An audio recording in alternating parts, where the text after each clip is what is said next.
محمد رسول الله. Bismillahirrahmanirrahim. Assalamualaikum warahmatullahi wabarakatuh.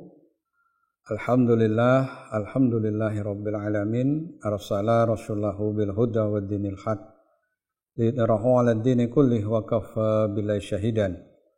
Asyhadu an la ilaha illallah wahdahu la syarikalah wa asyhadu anna Muhammadan abduhu wa rasuluh. Allahumma salli wa sallim wa barik ala Sayyidina Muhammadin Nabil Ummi wa ala alihi wa sahbihi wa salim. Ya ayyuhadirun ittaqullah haqqa tuqatih wa la tamutunna illa wa antum muslimun. Qala Allah Ta'ala fil kitabil karim, a'udzu billahi minasyaitonir rajim. Bismillahirrahmanirrahim. Inna fi khalqis samawati wal ard wa ikhtilafil laili wan nahar la ayatin li ulil albab alladzina yadhkuruna Allaha qiyaman wa qu'udan wa ala junubihim wa yatafakkaruna fi khalqis samawati wal ard rabbana ma khalaqta hadza batilan subhanaka faqina adzabannar. Jamaah Masjid Kampus Universitas Gadjah Mada yang saya hormati, pertama-tama mari kita memanjatkan rasa syukur kita kehadirat Ilahi Robbi yang telah melimpahkan berbagai nikmat kepada kita sekalian.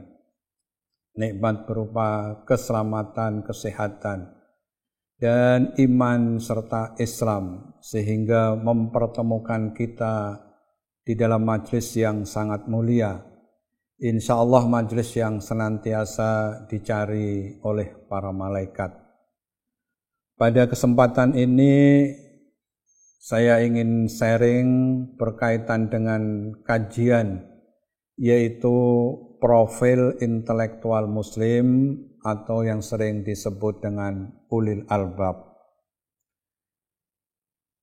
Kita memahami betul bahwa ada keinginan untuk agama Islam ini sekaligus umat Islam yang pernah mengalami satu kejayaan untuk bangkit kembali, sehingga tidak mengherankan banyak kegiatan-kegiatan, banyak kajian-kajian berkaitan dengan islamisasi ilmu pengetahuan atau kajian-kajian tentang intelektual muslim, yang di dalam agama kita ada satu istilah, yaitu ulil albab.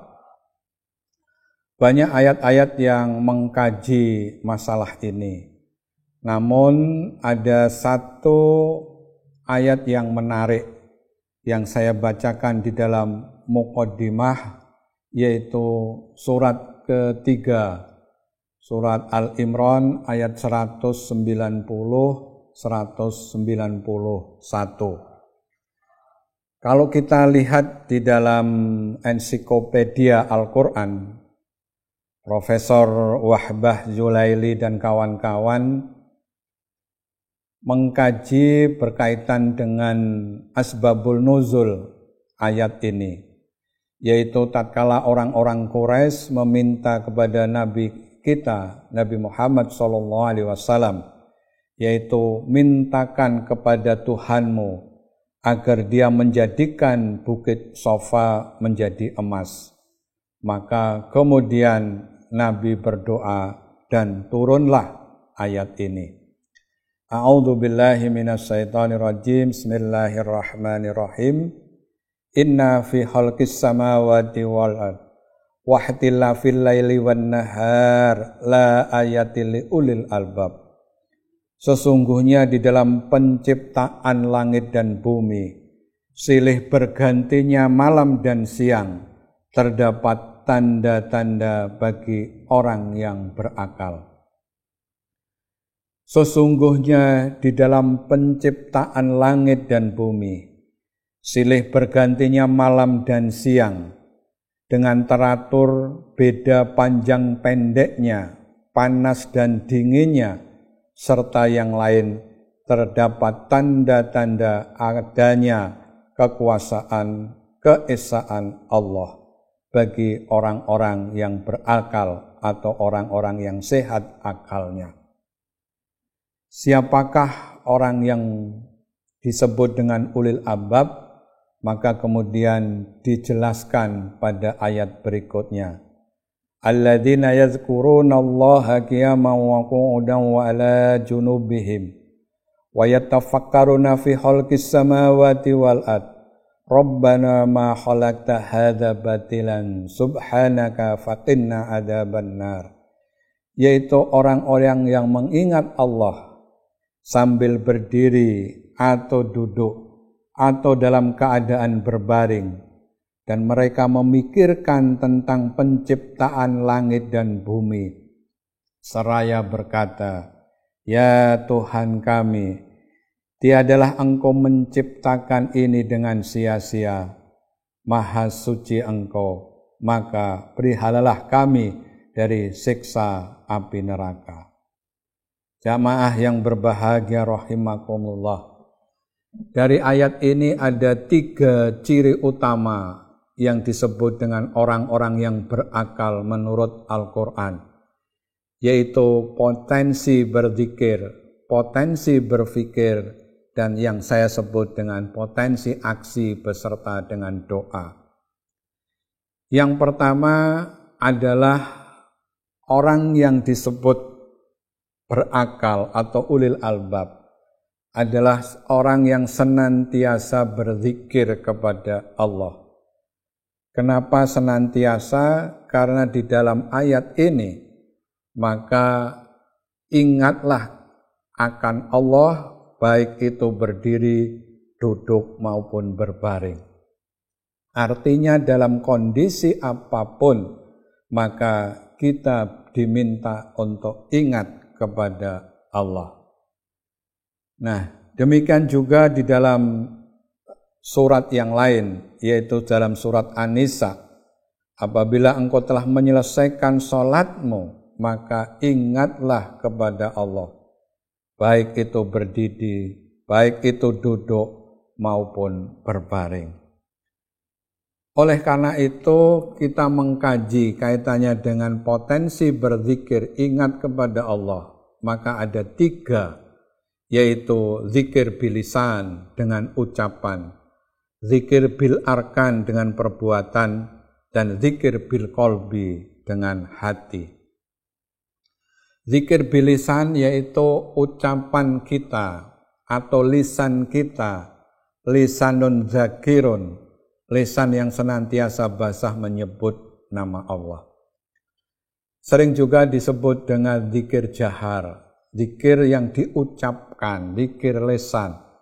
Ada waktu, ada tempat, ada macam, ada bilangan. Kadang-kadang kita terdengar ada suaranya, bahkan ada bentuknya. Karena seseorang kemudian menggerakkan kepalanya untuk berzikir. Inilah zikir dengan lisan. Ada aspek keterbatasan. Macamnya cukup banyak. Misalnya ada 4 ucapan yang disenangi oleh Allah. Engkau boleh mulai dari mana saja. 4 ucapan itu tidak lain adalah Subhanallah, walhamdulillah, wala ilaha illallah, Allahu Akbar. Jadi ada tasbih, ada tahmid, ada tahlil, ada takbir, ada sholawat, ada asmaul husna, dan yang lain-lain. Itulah zikir yang diucapkan dengan lisan. Yang kedua adalah zikir bil arkan, yaitu zikir dengan perbuatan. Sholat kita, zakat kita, sedekah kita, puasa, haji, umroh, kurban, bahkan mungkin kegiatan-kegiatan kehidupan sehari-hari.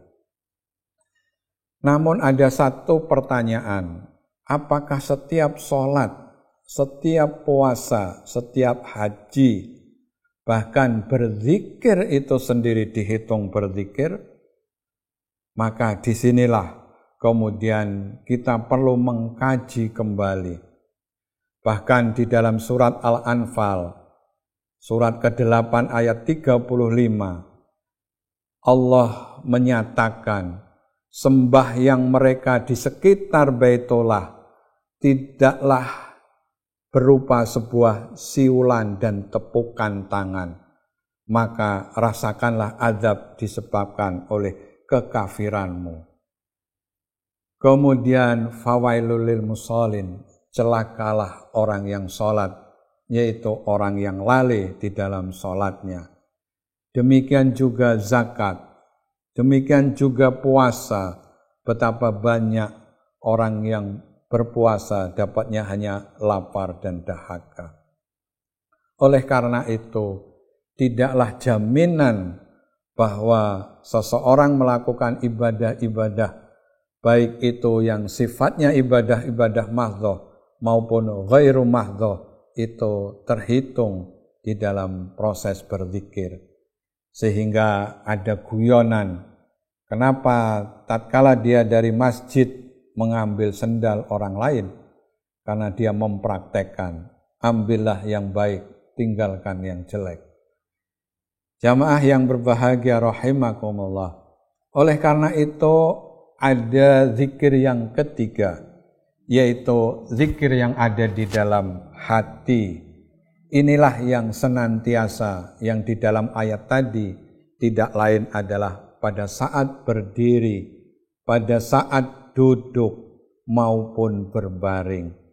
Di dalam kondisi apapun, maka kemudian kita diminta untuk ingat kepada Allah. Tatkala lalai, maka kemudian segera untuk diingatkan kembali. Sehingga ada istilah mendawamkan zikir. Sehingga waktu makan ingat kamu, waktu tidur ingat kamu, waktu sedih ingat kamu. Siapakah kamu? Ini tidak lain adalah kita ingat kepada Allah.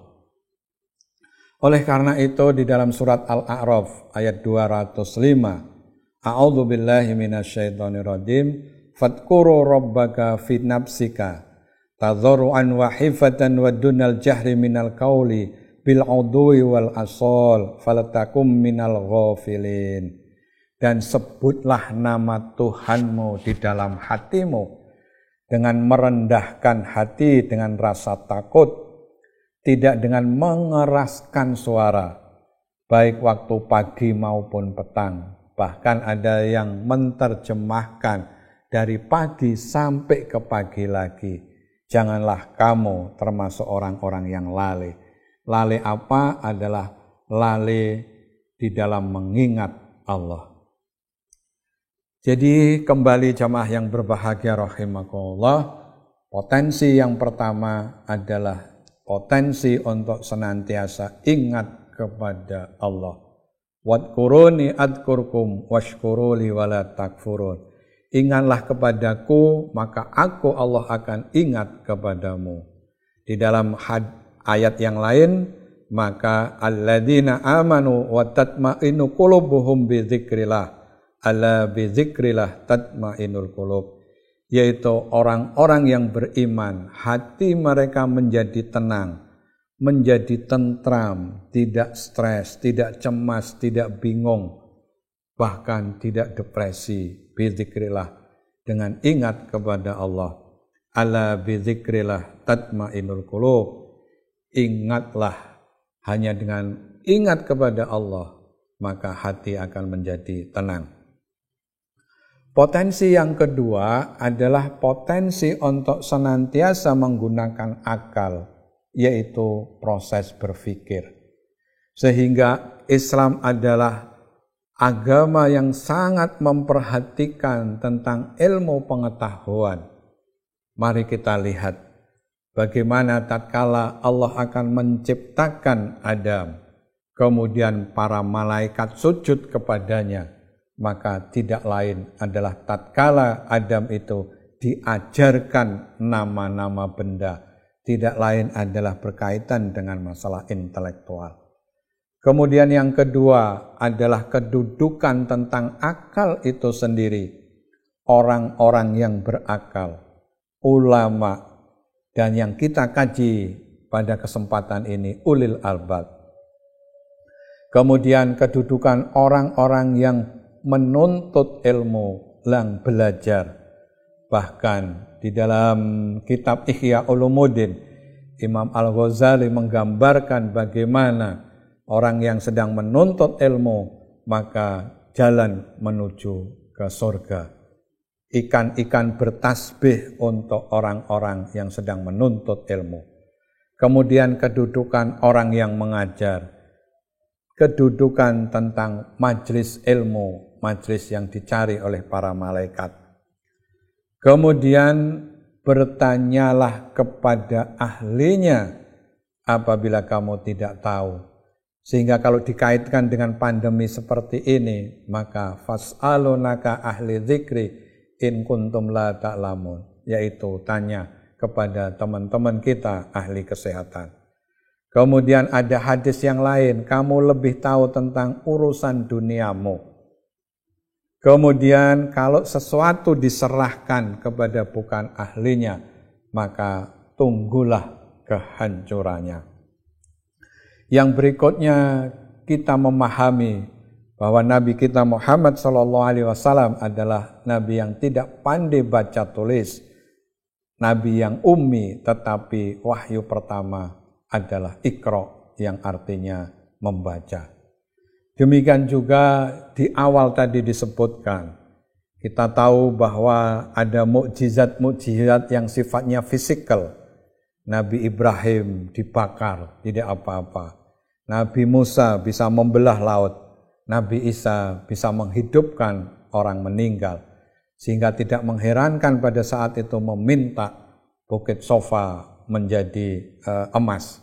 Maka turunlah ayat-ayat Al-Quran yang memberikan sebuah mukjizat.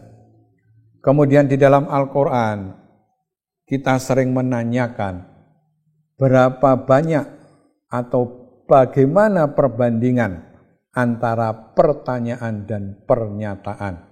Ternyata banyak bersifat pertanyaan. Tahukah kamu orang yang mendustakan agama? Tahukah kamu? Kemudian yang terakhir adalah sering ilmu ini diversuskan dengan harta. Sehingga tidak mengherankan Sayyidina Ali karamallahu wajah. Beliau pernah ditanya oleh ulama Khawarij, ditanya 10 orang tentang apa bedanya ilmu dan harta. Maka kemudian dijawab dengan 10 jawaban yang berbeda. Seandainya ada lagi yang ditanya atau ada yang bertanya, maka akan dijawab dengan jawaban yang berbeda pula. Beberapa contoh misalnya, ilmu akan menjaga kita, tetapi harta kitalah yang akan menjaganya. Ilmu tidak bisa dicuri, tetapi harta kapanpun itu bisa diambil orang. Harta sering mengeraskan hati, ilmu akan memperlunak hati. Jamaah yang berbahagia rahimakumullah. Berpikir yang seperti apa? Maka di dalam ayat ini adalah berpikir tentang penciptaan langit dan bumi beserta isinya, silih bergantinya malam dan siang. Inilah yang disebut dengan ayat-ayat kauniyah. Ada ayat-ayat kitabiah, ada ayat-ayat kauliyah yang tercatat, yang tertulis. Tetapi di dalam ayat ini adalah kita diminta untuk mengkaji berkait dengan ayat-ayat kauniyah. Jamaah yang berbahagia rahimakumullah. Quraisy Shihab menjelaskan tentang ulil albab ini adalah pemikir-pemikir yang memiliki kemampuan menganalisis terhadap permasalahan. Sedangkan Jalaluddin Rahmat, ulil albab, itu menerjemahkan atau mengartikan sebagai man of wisdom, man of understanding. Orang yang penuh dengan wisdom, dengan kebijaksanaan, dan orang yang penuh dengan pengertian atau pemahaman. Oleh karena itu, kita melihat bahwa proses berpikir, proses merenung, proses tafakur ini memiliki kedudukan yang sangat istimewa di dalam agama Islam. Sufyan bin Uyainah berkata, renungan merupakan cahaya yang masuk ke dalam hatimu. Jika seseorang memiliki renungan, ia memiliki pelajaran dari segala perkara. Oleh karena itu tidak mengherankan Nabi kita Muhammad SAW, beliau menangis pada saat kemudian Bilal bertanya, kenapa engkau menangis? Maka Nabi menjawab, celakalah orang yang membaca ayat ini tetapi tidak merenungkan isi dari ayat ini. Ayat yang dimaksud tidak lain adalah surat Al-Imran ayat 190-191. Jamaah nanti bisa mengkaji di dalam tafsir Ibnu Katsir. Oleh karena itu makna Iqra kembali lagi disampaikan oleh Muhammad Quraisy Shihab, tidak hanya sekedar membaca, tetapi meneliti, mendalami, mengetahui ciri sesuatu.